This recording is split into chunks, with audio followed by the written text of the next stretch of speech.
సంఘటన. చాలా మంది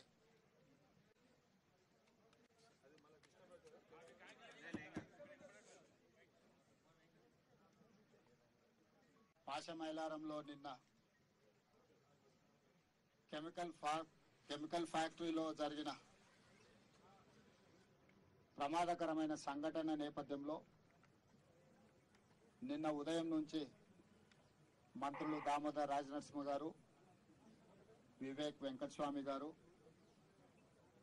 స్థానిక కలెక్టర్, పోలీసు ఉన్నతాధికారులు, అదేవిధంగా ఫైర్ సిబ్బంది అందరూ కూడా ఈ సంఘటన తదనంతర పరిణామాలన్నిటిని కూడా దగ్గర ఉండి పర్యవేక్షిస్తూ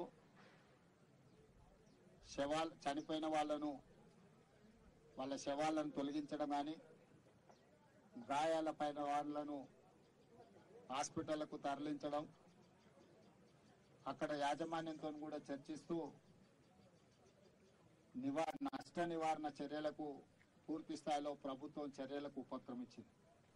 కానీ అక్కడ జరిగిన దురదృష్టకరమైన సంఘటన చాలా మంది ప్రాణాలను బలిగొన్నది. ఇది అత్యంత విషాదకరమైన సంఘటన.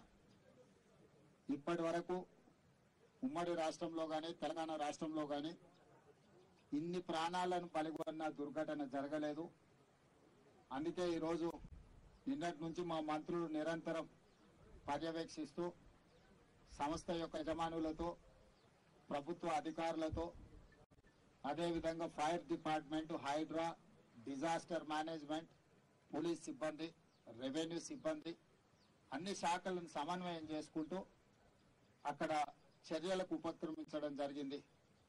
మంత్రుల పర్యవేక్షణతో పాటు ఈరోజు నేనే స్వయంగా ఇక్కడికి వచ్చి దుర్ఘటనను పరిశీలించి దీనికి సంబంధించిన వివరాలను సేకరించి దానికి సంబంధించిన ప్రభుత్వం తీసుకోవాల్సిన చర్యలను అన్నిటిని కూడా ప్రభుత్వం చేపట్టవలసిన బాధ్యతను కూడా ఈరోజు అధికారులకు ఆదేశాలు ఇవ్వడం జరిగింది.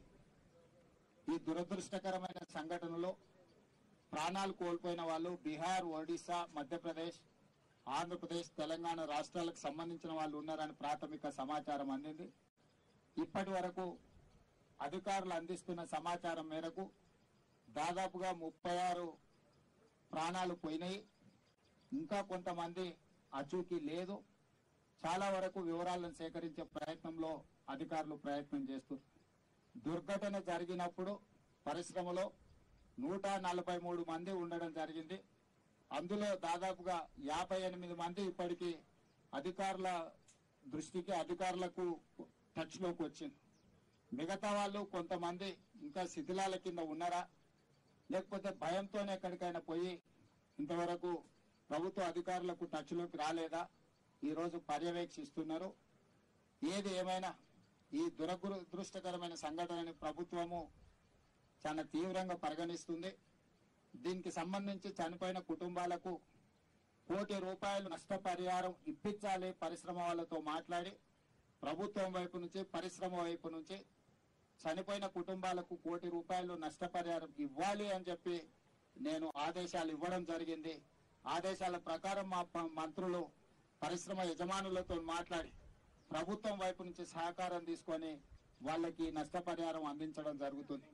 అదేవిధంగా తీవ్రంగా గాయాల పాలైన వాళ్ళకి పని చేసుకోలేని పరిస్థితులు, ఒకవేళ వాళ్ళు బ్రతికి బాగా ఇంటికి వచ్చినా పని చేసుకోలేని పరిస్థితిలో ఉంటే వాళ్లకు ₹10 లక్షలు ఇవ్వాలని, అదేవిధంగా దెబ్బలు గాయాల పాలై కొంతకాలం పని చేయలేని పరిస్థితిలో ఉండి ఆ తర్వాత మళ్లీ యథావిధిగా వాళ్ళు పనులకు వెళ్లే పరిస్థితి ఉంటే వాళ్లకు ₹5 లక్షల ఇవ్వాలని, అదేవిధంగా ఈ దుర్ఘటనలో ఏదైతే వైద్య సహాయం అందించాలనో 100% వాళ్ళకు సంబంధించిన వైద్య సహాయాన్ని పరిశ్రమలు, అదేవిధంగా ప్రభుత్వం కలిసి పరిశ్రమ యజమానులు పెట్టుకోగలిగినంత పెట్టుకుంటారు.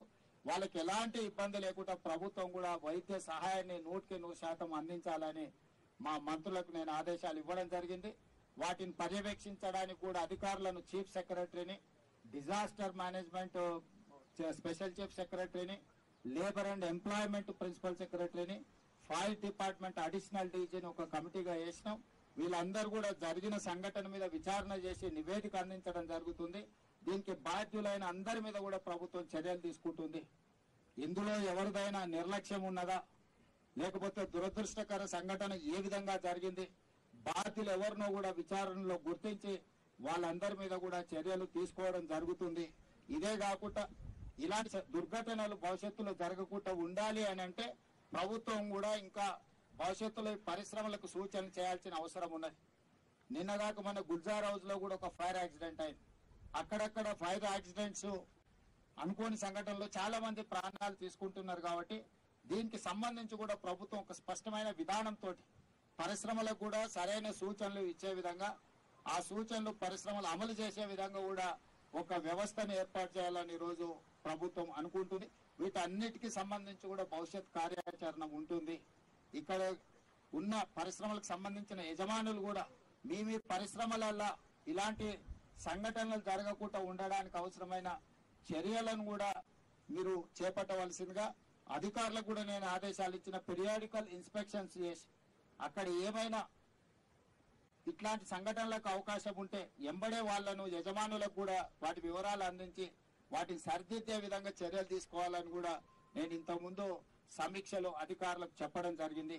ఏది ఏమైనా చనిపోయిన కుటుంబాలను, తీవ్రంగా గాయపడ్డ కుటుంబాలను, ఇందులో గాయపడ్డ కుటుంబాలను అందరినీ కూడా 100% ప్రభుత్వం మానవత్వంతో ఆదుకుంటుంది.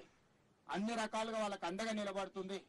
ప్రమాదంలో చనిపోయిన గాయపడ్డ వాళ్ళ పిల్లలకు చదువుకోవడానికి అవసరమైన ప్రభుత్వ రెసిడెన్షియల్ స్కూల్స్ లో అడ్మిషన్ల గురించి కూడా మాట్లాడమని నేను అధికారులకు ఆదేశాలు ఇవ్వడం జరిగింది. ఈ సంఘటనలో బాధితులు ఎవరున్నా వాళ్ళ పిల్లల చదువుల బాధ్యత కూడా రాష్ట్ర ప్రభుత్వం తీసుకోవాలనుకుంటుంది. వైద్యానికి సంబంధించి 100% సహాయం అందించాలనుకుంటుంది. అదే విధంగా క్షతగాత్రులకు, మరణించిన వాళ్ళకు కూడా నష్టపరిహారం ఇవ్వాలని కూడా ఈ రోజు ప్రభుత్వం నిర్ణయం తీసుకున్నది. బాధిత కుటుంబాలను కూడా నేను కలిసిన. దాంట్లో ఒక అమ్మాయి ప్రెగ్నెంట్, చిన్న పాప ఉంది, చిన్న బాబు ఉన్నాడు, ప్రెగ్నెంట్ ఉన్నారు. ఇట్లాంటి సంఘటనలు చాలా బాధాకరమైనవి. వాళ్ళందరికీ సరైన విధంగా ప్రభుత్వం సహాయం అందిస్తుంది.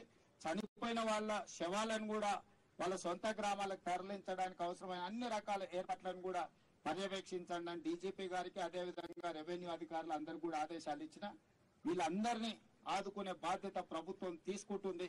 భవిష్యత్తులో ఇట్లాంటి సంఘటనలు జరగకుండా పరిశ్రమలను అప్రమత్తం చేస్తూ ప్రభుత్వం పర్యవేక్షిస్తుందని మీ అందరికీ తెలియజేస్తున్నాను.